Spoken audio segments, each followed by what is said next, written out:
본문의 말씀 위에서 내려놓음이라는 제목으로 말씀을 나누고자 합니다. 어, 예수님을 믿으면 자주 말씀드리지만 예수님을 믿으면 모든 것이 끝나는 것이 아니고 시작이죠. 우리가 예수님 믿고 천국 가면 참 좋겠는데 그렇지가 않습니다. 예수님 믿어도 예수님 믿고 정말 간절히 기도하고 눈을 떠도 똑같습니다. 바뀌는 거 아무것도 없어요. 똑같은 나의 모습, 상황, 이 모든 여건 바뀌는 게 없어요. 대신 영적으로 바뀌죠. 우리의 모습이 이젠 죄의 노예가 아닌 하나님의 자녀가 되는. 그래서 고린도후서 5장 17절이죠. 그런즉 누구든지 그리스도 안에 있으면 새로운 피조물이라. 이전 것은 지나갔으니 보라 새 것이 되었도다. 분명히 예수님을 나의 구원자, 나의 주인으로 영접하면 새롭게 되어서 새로운 피조물이 되었기 때문에 이제는 그동안에 살았던 모든 삶에서 그 모든 삶이 다 정리되고 사라지고 이제는 새로운 삶, 하나님의 자녀로서의 새로운 삶을 살게 된다는 것입니다. 그런데 이런 새로운 삶을 사는 모습, 이런 모습을 CCC 대학생 선교회가 있죠. 한국 대학생 선교회가 CCC라고 하는데 CCC 책자인 이 사형리에는 이런 그림이 나옵니다. 우리 그림을 띄워주시겠습니까? 두 가지 우리가 그 사형이라는 전도 책자에 보면은 이 그림이 나오거든요. 그래서 그 두 사람의 상태가 나옵니다. 우리가 볼 때 왼쪽에 있는 모습은 예수를 만나지 못한 사람의 모습이죠. 내 삶의 주인의 자리에 내가 들어가 있어요. 그래서 여러 가지 삶의 일들이 무질서하게 막 여기저기 막 이렇게 되어 있다는 것입니다. 그러니까 이 사람은 세상 사람의 모습입니다. 내가 예수님을 아직 나의 주인으로 나의 구원자로 영접하지 않는 사람의 모습, 그런 모습이 왼쪽에 나와 있는 그런 모습이라는 것이죠. 그럼 오른쪽에 나와 있는 사람의 모습은 어떤 사람입니까? 예수님을 만난 그런 영접한 사람의 모습이죠. 그래서 오른쪽에 있는 그림에는 내 주인의 자리에 예수님이 앉아 계십니다. 나는 그 밑에 있죠. 예수님이 나의 주인이시고 나의 구원자이시다 보니 여러 가지 삶의 일들, 문제나 모든 여러 것들이 아주 질서 있게 되어 있다는 것입니다. 그러니까 우리 삶이 무질서해 보고 뭔가 혼란스럽고 어렵다는 것은 반증하는 건 뭐냐면 내가 주인이 되어 있다는 것이죠.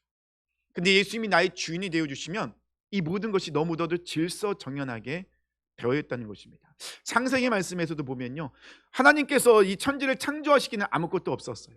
근데 하나님이 천지를 창조하시는 그 순간부터 모든 것이 다 질서 있게 딱 그 자리에 찾아가고 그 자리에서 그것이 사명 있는 그대로 해야 될 것들을 그대로 잘하고 있다는 것입니다. 그런데 그 질서가 깨어진 것은 언제부터죠?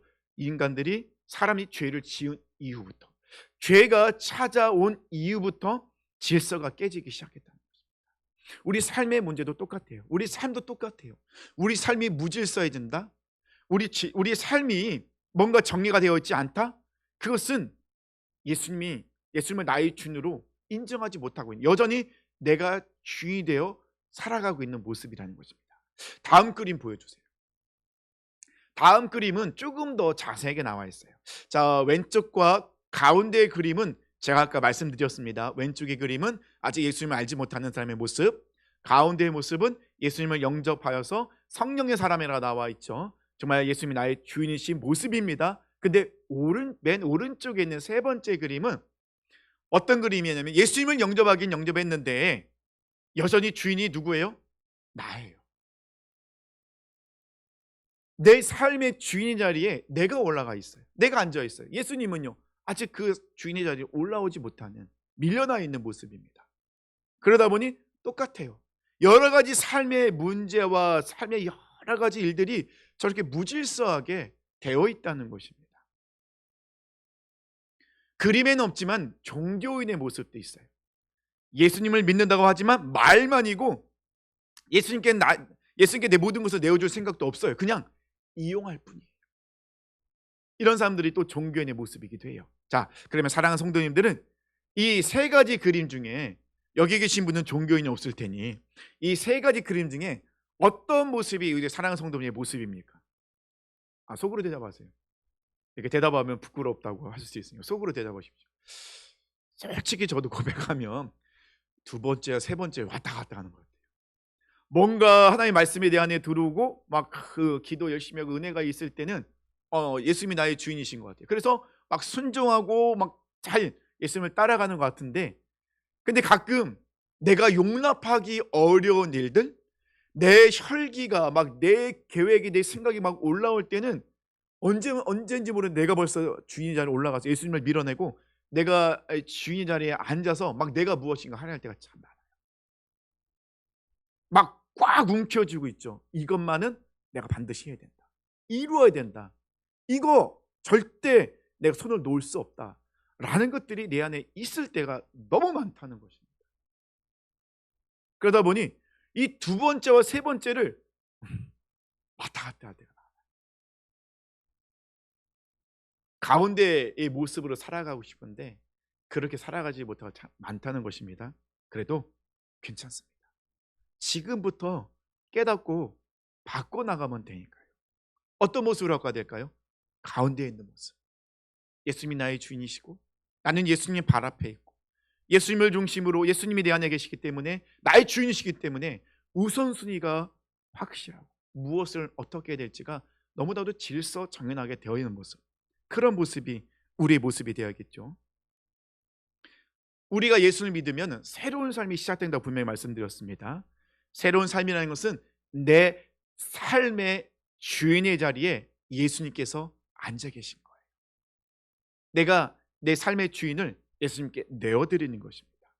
근데 이게 짜잔하고 한 단번에 되면 참 좋겠는데 이게 단번에 안 돼요. 그래서 많은 시간이 필요하고 훈련의 시간. 근데 그 훈련의 시간은 어떤 시간이냐면은 고난의 시간이에요. 하나님께 나에게 고난을 주시고 어려움을 주셔서 이것을 나를 훈련시키시는 거예요. 그리고 우리를 광야로 인도하십니다. 그 광야는 오직 하나님만을 바라보고 의지하게 만드는 그곳, 그것으로 인도하신다는 것입니다. 그리고 그 시작은요, 내려놓음부터입니다. 모세도 하나님께 부르심을 받을 때 내 발을 신을 벗어라, 내려놓으라고 얘기하십니다. 아브라함도 하나님께서 창세기 12장에 부르셨을 때 그 모든 것을 내려놓고 떠나라 명령하십니다. 그러니까 우리가 내 삶의 주인은 예수님입니다라는 그런 삶을 살기 위해서는 그 출발점이 내려놓음부터라는 것입니다. 근데 여기서 내려놓음을 우리가 잘 생각하셔야 돼요. 우리가 보통 착각하는 분들이 있어요. 내려놓기 위해서는, 내려놓음은 더 좋은 것을 얻기 위해서, 복을 얻기 위해서 내려놓는다라는 생각을 했어요. 예를 들면은 내가 욕심을 내려놓으면 더 큰 것을 얻을 수 있다라고 착각하는 분들이 많아요. 이거는 세상적인 관점이에요. 우리는 무엇인가를 얻기 위해서 내려놓는 것이 아니라는 것입니다. 진정으로 내려놓는다는 것은 하나님께 온전히 모든 걸 맡기는 거예요. 내려놓는 것은 십자가에 내가 죽는다는 것입니다. 그래도 조금 애매하죠. 내려놓는 건 도대체 무엇일까? 내려놓는다는 건 이 내려놓는다는 것은 모든 그 결론은 하나님의 영역인 것을 인정하는 거예요. 우리가 내려놓지 못하는 것은 내가 벌써 내가 원하는 결말을 준비해 놨어요. 그것이 돼야만 돼야 돼요. 그러다 보니 손을 꽉 움켜쥐고 놓지 못하는 게 있죠. 이것만은 절대 안 됩니다. 착각하는 것도 있어요. 이것이 하나님께 나에게 주신 것입니다. 이렇게 착각하는 경우도 많다는 것입니다. 내려놓는다는 것은요, 내가 무엇인가 막 애쓴다고 참 솔직히 되진 않아요. 근데 내가 손을 놓으면 내가 놓은 손으로 하나님을 붙잡을 수가 있어요. 내가 손을 무엇인가 붙잡고 있는 한 하나님을 붙잡을 수가 없어요. 내려놓는다는 것은 내가 이렇게 움켜쥐고 있는 손을 펴는 거예요. 손을 펴면 어떻게 합니까? 내가 손에 잡고 있던 걸 다 떨어지겠죠. 사라지겠죠. 아깝습니다. 내가 지금까지 얼마나 노력을 많이 했는데, 내가 얼마나 이것에 쏟아 놓았는데, 아닙니다. 손을 펴셔야 돼요. 손을 펴셔야 그때서야 하나님의 손을 붙잡을 수 있다는 것입니다. 성경에는요, 공통적으로 특히 사사기에서는 계속해서 반복되는 주제가 있습니다. 무엇이죠? 누가 주인이냐. 성경의 모든 내용도 보면요, 그 싸움이에요. 특히 사사기는 그것을 정말 정확하게 적나라하게 드러내고 있죠. 하나님이 주인이냐? 내가 주인. 이 싸움이 계속해서 반복되고 있다는 것입니다. 우리 삶도 그렇잖아요. 가끔은 하나님이 나의 주인이심을 인정하고 따라가는데 어쩔 때는 내가 주인이 되어 가고 있어요. 늘 이런 싸움이 아주 치열하게 계속해서 반복되어 일어나고 있다는 것입니다. 그런데 이 싸움은요, 아담과 하와까지 올라가고 있어요. 하나님께서는 분명히 선악과를 통해서 하나님의 주인이심을 말씀하셨어요. 먹지 마라. 먹으면 죽는다. 하나님이 주인이신 하나님이 분명히 아담과에게 명령하셨어요. 근데 사탄은 하와에게 와서 무엇이라 하게 합니까? 먹어도 죽지 않아. 근데 그걸 먹으면 네가 하나님이 되는 거야. 죄의 본성입니다. 내가 주인이 되려는 거. 내가 주인이야. 내가 하고 싶은 대로 살아가는 것이 맞아. 이것이 죄의 본성인 거예요. 사도 바울은요, 죄의 본성을 이렇게 알려주고 있습니다. 로마서 8장 6절로 7절입니다. 육신의 생각은 사망이요 영의 생각은 생명과 평안이니라. 육신의 생각은 하나님과 원수가 되나니 이는 하나님의 법에 굴복하지 아니할 뿐 아니라 할 수도 없습니다. 이 법이 계속 싸우고 있다는 거예요. 하나님의 법과 육신의 법. 너무나도 치열하게 싸우고 있다는 거죠. 갈라디아서 5장 19절에서 21절 말씀입니다. 육체의 이름 분명하니 곧 음행과 더러운 것과 호색과 우상숭배와 주술과 원수 맺는 것과 분쟁과 시기와 분냉과 당짓는 것과 분열함과 이단과 투비와 술 취함과 방탕함과 또 그와 같은 것들이라. 전에 너희에게 경계한 것 같이 경계하노니 이런 일을 하는 자들은 하나님의 나라를 유업으로 받지 못할 것이요. 죄인인 우리 안에는 하나님을 대적하고 불순종하는 일들이 끊임없이 올라오고 있다는 것입니다. 그러니까 조정묵 목사님이 이런 얘기를 하더라고요. 한국에서는요, 너무 자존감을 막 짓누른대요. 막 그렇게 하면 안 돼. 막 그것이 겸손인 것처럼. 근데 반대로 외국에 나가면요, 너무 자존감을 세워버린대요. 프라이드를 갖고 살아가라. 너무 자존감을 세운대요. 우리나라는 막 극적으로 막 낮추고 외국에는 극적으로 높이는, 너무 극과 극이라는 것입니다. 낮은 것도 문제고 너무 높은 것도 문제라는 겁니다. 우리는 가운데 하나님의 그 말씀의 중심 안에서 낮은 것도 아니고 높은 것도 아닌 그런 자존감이 필요하다고요. 그렇게 말씀하고 있다고요. 근데 참 공감이 됐습니다. 우리의 모습 속에는 끊임없이 내가 하고 싶은 대로 살아가려 합니다. 하나님의 말씀을 듣지 않고 들어도 들은 말씀대로 순종하지 못하게 하는 일들이 우리 안에 끊임없이 올라오고 있다는 것입니다. 그래서 하나님께서는 내가 간절히 소원하는 것을 막으실 때가 있어요. 정말 내가 쏟아붓고 노력을 하고 막 무엇인가를 하려는 꽉 움켜쥐고 있는 것들을 막으실 때가 있다는 것입니다. 내가 하고 싶은 대로 내버려 두지 않으신다는 것입니다. 왜냐하면 하나님 우리를 사랑하시기 때문에 그걸 그대로 내버려 뒀다는, 그걸 막지 않았다가는 결국에는 불나방처럼 심판의 그 불구덩이로 뛰어들기 때문에 하나님께서는 그것을 막으세요. 안 되도록 모든 것을 딱 가로막는 그때가 있으세요. 그때는 깨달아야 돼요. 아, 지금 나는 내가 움켜쥐고 있는 손을 펴고 하나님께 나가서, 가까이 나가서 하나님을 붙잡으라는 하나님의 신호이구나. 이것을 우리가 깨달아야 된다는 것입니다. 하나님이 주신 가장 큰 저주와 심판은 뭔지 아세요? 그냥 내버려 두는 거예요. 간섭하지 않으시고 그냥 내버려 두는 거예요. 왜냐하면 내버려 두면 결국은 심판으로 가는 특급 열차를 두고 달려가고 있기 때문에 그렇다는 것이죠. 사도 바울은 이런 인류의 역사를 로마서 1장 24절 25절의 말씀으로 알려주고 있습니다. 표준 세모록을 읽어드릴게요. 그러므로 하나님께서는 사람들이 마음의 욕정대로 하도록 더러움에 그대로 내버려 두시니 서로의 몸을 욕되게 하였습니다. 사람들은 하나님의 진리를 거짓으로 바꾸고 창조주 대신에 피조물을 숭배하고 섬겼습니다. 하나님은 영원히 찬송받으실 분이십니다. 아멘. 지금도 끊임없이 반복되고 있는 죄악에 물든 인류의 역사가 지금도 계속해서 끊임없이 반복되고 있습니다. 인류의 역사뿐만이 아니라 우리의 삶에서도 끊임없이 이런 일들이 일어나고 있다는 것입니다. 자, 그러면 오늘 본문 이 아브라함과 이삭의 사건을 통해서 하나님께서 사랑하는 주의 백성의 삶에 어떻게 간섭하고 변화시키시는지를 오늘 말씀을 통해서 우리가 보고자 합니다.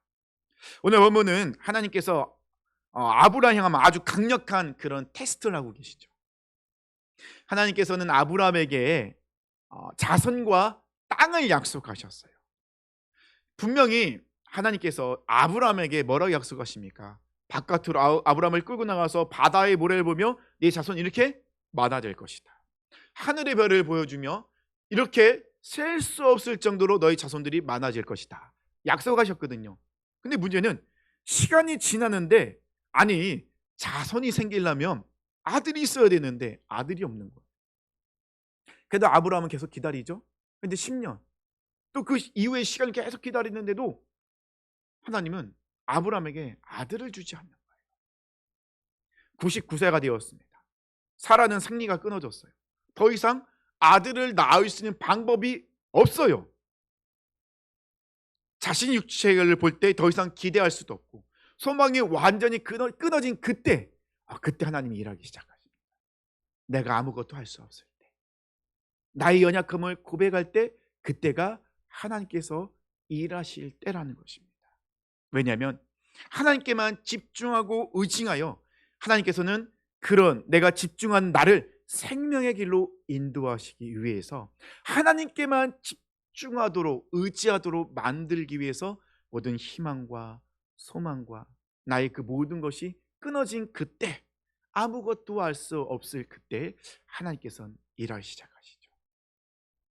하나님께서 일하시니 아브라함에게 육체적으로 모든 소망이 끊어진 그때 하나님께서는 아브라함에게 약속하신 아들을 주십니다. 그 아브라함에게는 이 이삭은요 기적의 산물인 거예요.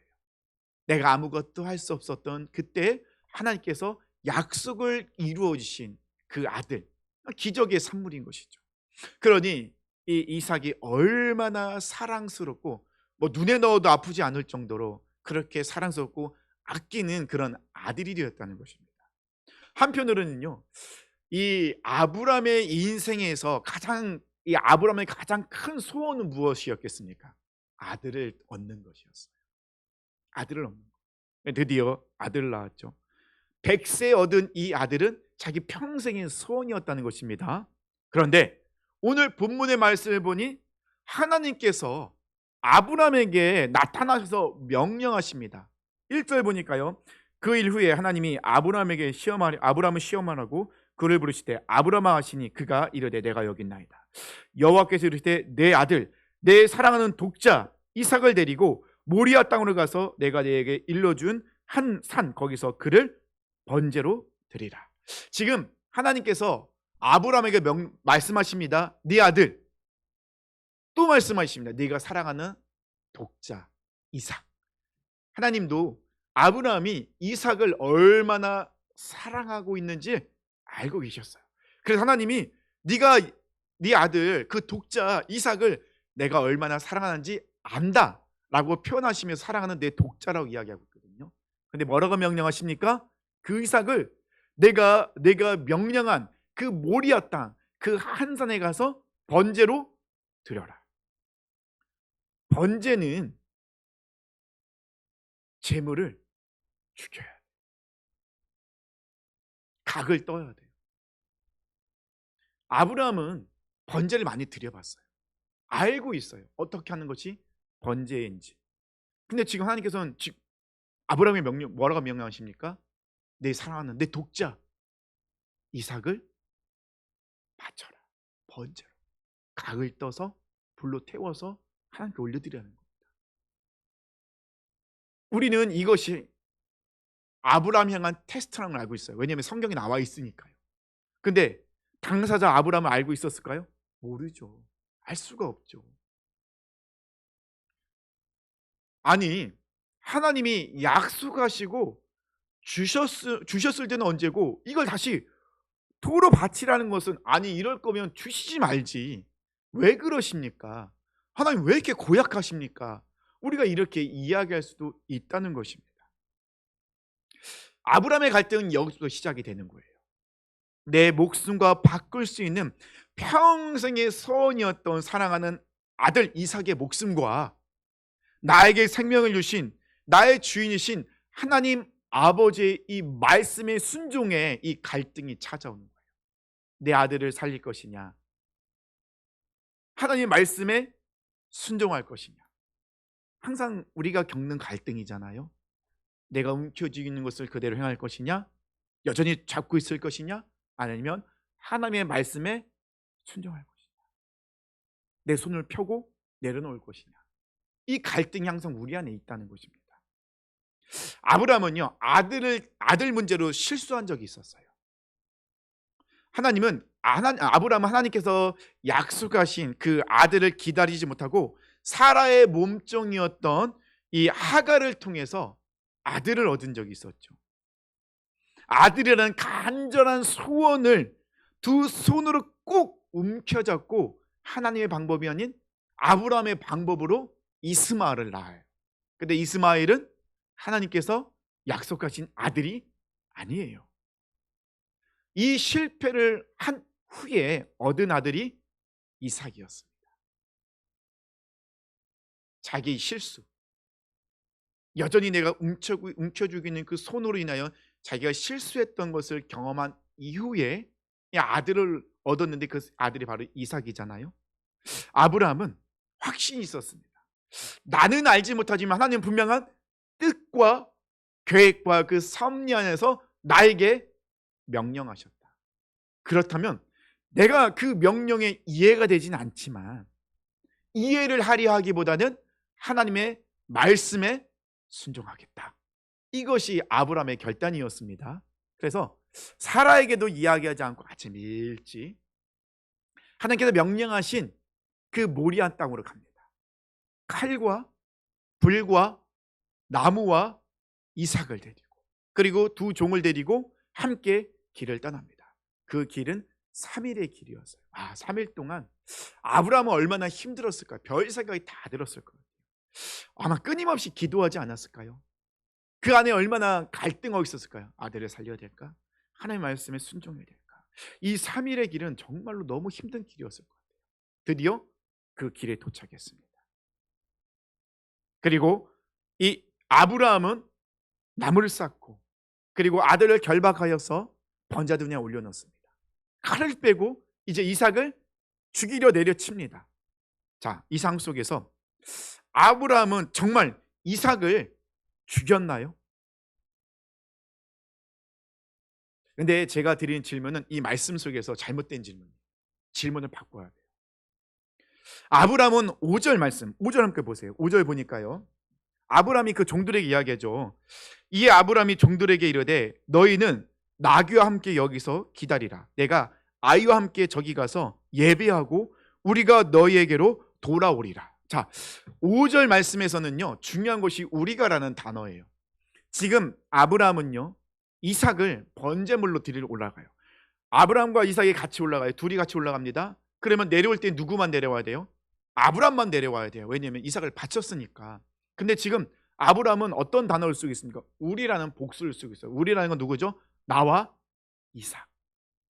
그러면 아브라함이 이삭을 죽이지 않겠다는 그런 게 아니에요. 히브리서 말씀에 의하면 진짜 아브라함은 이삭을 죽이려고 했어요. 여기서도 진짜 죽이려고 하잖아요. 그러면 그의 마음속에는 어떤 마음이 있느냐? 이 이삭을 하나님께 올려드리면 하나님께서 이 이삭을 살리실 것이다 라는 그 믿음과 확신이 있었어요. 그래서 우리가라는 단어를 사용했습니다. 자, 그럼 질문으로 돌아가서요, 다시 질문하겠습니다. 여기서 이 말씀에서 우리가 해야 될 질문은요, 누가 죽었습니까? 라는 질문을 던져야 돼요. 아브라함이 이삭을 죽였습니까? 라는 질문이 아니라 이 말씀에서는요, 누가 죽었습니까?